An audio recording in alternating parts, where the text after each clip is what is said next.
Assalamualaikum warahmatullahi wabarakatuh. A'udzubillahi minasyaitonirrajim. Bismillahirrahmanirrahim. Wa ma arsalna mir rasulin illa bilisani qaumihi liyubayyina lahum. Kami tidak mengutus seorang rasul kecuali dengan bahasa kaumnya supaya memberikan penjelasan kepada mereka. Jadi sebenarnya tidak ada alasan bahwa risalah Allah itu tidak sampai, karena Allah telah mengutus Rasulnya dengan bahasa kaumnya, termasuk Nabi Muhammad dengan bahasa Arab. Nah, bukan berarti bahwa Nabi Muhammad itu tidak diutus untuk seluruh manusia, tetapi bagaimana tahapan dakwah itu dimulai dari bangsa Arab dulu, kemudian orang-orang Arab itu menyampaikan kepada seluruh dunia. Jadi bagaimana tahapan dakwah itu menciptakan basis, menciptakan lingkungan di sekitar yang memahami terhadap risalah Allah ini. Itu adalah salah satu cara Allah menunjuki manusia ke jalan yang terang, melepaskan dari kegelapan menuju kepada jalan yang terang. Fayudilullahu mayyasa wa yahdi mayyasa. Maka Allah menyesatkan kepada orang yang Dia kehendaki dan memberi petunjuk kepada orang yang Dia kehendaki. Bahwa utusan Allah itu tugasnya hanya menyampaikan saja, menjelaskan saja. Sementara kalau orang kemudian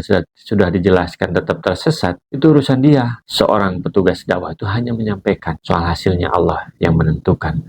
Wa huwal azizul hakim. Dan Allah lah yang maha perkasa juga maha bijaksana. Dia yang mengatur segala sesuatunya sehingga tidak amburadul. Dia mengatur tahapan-tahapan kapan orang itu akan menerima dakwah. Ya, dalam sejarahnya pada akhirnya orang-orang Arab itu seluruhnya menerima dakwah Islam. Tetapi tidak sekaligus, karena Allah maha bijaksana dan maha perkasa. Tidak ada yang bisa menolak ketika Allah memberikan petunjuk kepada seseorang. Walaqad arsalna Musa biayatina. Dan telah kami utus Nabi Musa dengan ayat-ayat kami. Sama seperti Nabi Muhammad. Nabi Musa juga diutus untuk berdakwah kepada kaumnya. Anahrizu qaumaka minad dhulumati lan nur, supaya mengeluarkan kaum kamu dari kegelapan kepada cahaya. Sama tugasnya Nabi Musa juga, tugasnya adalah mengeluarkan orang-orang dari kebodohan, dari kemiskinan, dari kesyirikan, kemusyrikan, dari kerakusan, dari cinta dunia, kepada jalan yang terang, kepada cahaya, cahaya iman, cahaya petunjuk. Wadakirhum biayyamillah, dan diingatkan kepada mereka tentang hari-hari Allah. Apa hari-hari Allah itu? Ketika Allah menurunkan musibahnya atau menyelamatkan kaumnya, itu adalah hari di mana tidak ada yang berkuasa selain kepada Allah Subhanahu wa Ta'ala. Ingat tsunami Aceh, siapa yang bisa menolak? Itu di antara contoh hari-hari Allah. Bagaimana Nabi Nuh diselamatkan? Itu adalah hari-hari Allah. Bagaimana kaum Bani Israil diselamatkan dari kejaran Firaun? Itu adalah hari-hari Allah, di mana Allah menunjukkan kekuasaan. Inna fi dzalikal ayati likulli sabarin syakur. Sesungguhnya pada hari-hari Allah itu terdapat tanda-tanda kepada orang-orang yang sangat sabar dan sangat bersyukur. Jadi banyak peringatan yang Allah tunjukkan kepada manusia, terutama dalam kisah-kisah bagaimana kekuasaan Allah itu.